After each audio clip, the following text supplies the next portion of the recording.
Sebelum kita mulai, gua mau kamu jawab satu pertanyaan ini dalam hati. Kalau hidup kamu 5 tahun ke depan masih persis seperti sekarang, penghasilan segitu-gitu aja, rutinitasnya sama, kekhawatirannya juga sama, apakah kamu benar-benar akan baik-baik saja? Atau sebenarnya kamu tahu kamu bisa lebih, tapi ada sesuatu yang selama ini menahan kamu? Karena kenyataannya, banyak orang tidak gagal karena mereka tidak mampu. Mereka gagal karena tanpa sadar menenangkan dirinya sendiri dengan kata-kata yang terdengar bijak. Hari ini gue mau bahas dua kata yang hampir semua orang anggap positif. Tapi kalau kamu salah mengerti, dua kata ini bisa diam-diam menghancurkan masa depan kamu. Dua kata itu adalah bersyukur dan puas. Sekilas kedengarannya dewasa, bahkan terasa seperti nasihat orang tua. Kita diajarin untuk bersyukur supaya tidak jadi manusia yang serakah.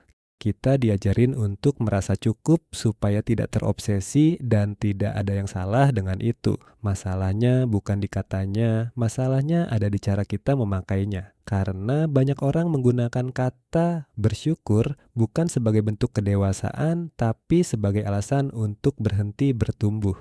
Coba ingat-ingat, pernah nggak waktu kamu mulai punya mimpi yang lebih besar, ada yang langsung bilang, udahlah, bersyukur aja. Kalimat itu terdengar hangat, terdengar peduli, tapi seringkali tanpa kamu sadari, kalimat itu adalah awal dari matinya ambisi. Sekarang gue mau lurusin satu hal yang sangat penting. Bersyukur itu sehat, tapi puas terlalu cepat itu berbahaya. Bersyukur berarti kamu menghargai hidup kamu hari ini, kamu sadar perjalanan kamu tidak mudah, kamu tahu ada orang di luar sana yang mungkin ingin berada di posisi kamu. Tapi puas adalah titik ketika kamu berhenti menantang diri sendiri. Puas adalah momen ketika kamu mulai menurunkan standar hidup tanpa sadar. Dan yang paling berbahaya, puas itu datang pelan-pelan sampai suatu hari kamu melihat ke belakang dan sadar kamu sudah terlalu lama diam di tempat yang sama. Bayangin ini, dulu kamu naik motor, kepanasan, kehujanan, capek di jalan, lalu kamu janji ke diri sendiri, suatu hari gua harus hidup lebih nyaman. Kamu kerja keras, nabung, nahan gengsi, melewati banyak hal yang orang lain tidak lihat. Sampai akhirnya kamu berhasil beli mobil pertama kamu. Di titik itu kamu harus bersyukur. Itu bukan keberuntungan, itu hasil dari versi diri kamu yang dulu tidak menyerah. Tapi manusia selalu punya dorongan untuk berkembang. Setelah beberapa waktu kamu mulai punya mimpi baru, kamu ingin naik level lagi, hidup lebih nyaman, lebih aman, lebih bebas, dan biasanya tekanan muncul bukan dari diri kamu, tapi dari respon orang sekitar. Begitu kamu ngomong mimpi itu, akan ada suara yang bilang, ngapain sih? Yang sekarang juga udah cukup, atau jangan terlalu tinggi, nanti jatuh. Kelihatannya seperti nasihat baik, tapi ada satu efek psikologis yang jarang dibahas. Kalimat itu pelan-pelan membuat kamu merasa bersalah hanya karena kamu ingin hidup lebih baik.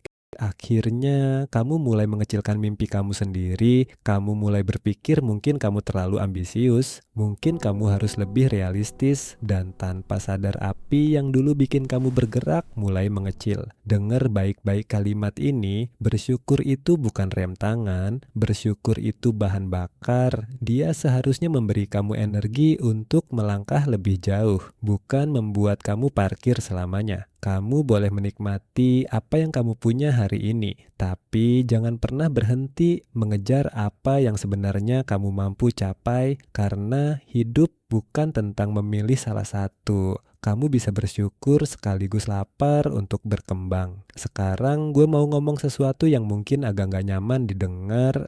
Tidak semua orang akan senang melihat kamu naik level. Bukan karena mereka benci kamu, tapi karena perubahan kamu memaksa mereka melihat hidup mereka sendiri. Saat kamu berubah, kamu jadi pengingat bahwa sebenarnya mereka juga bisa lebih, tapi memilih tidak, dan itu tidak nyaman. Makanya seringkali orang tidak menarik kamu mundur dengan larangan. Mereka menarik kamu mundur dengan kalimat yang terdengar bijak seperti udah cukup, jangan ngoyo, atau hidup itu disyukuri. Karena itu kamu harus belajar satu kemampuan penting, dengarkan semua orang, Tapi jangan serahkan arah hidup kamu ke semua orang, karena kalau standar hidup kamu ditentukan oleh lingkungan, kemungkinan besar kamu akan berhenti di rata-rata lingkungan itu. Sekarang gua mau kamu pikirin ini pelan-pelan. Apakah hidup yang kamu jalani hari ini benar-benar pilihan kamu atau itu cuma versi hidup yang paling aman? Karena ada perbedaan besar antara hidup yang kamu pilih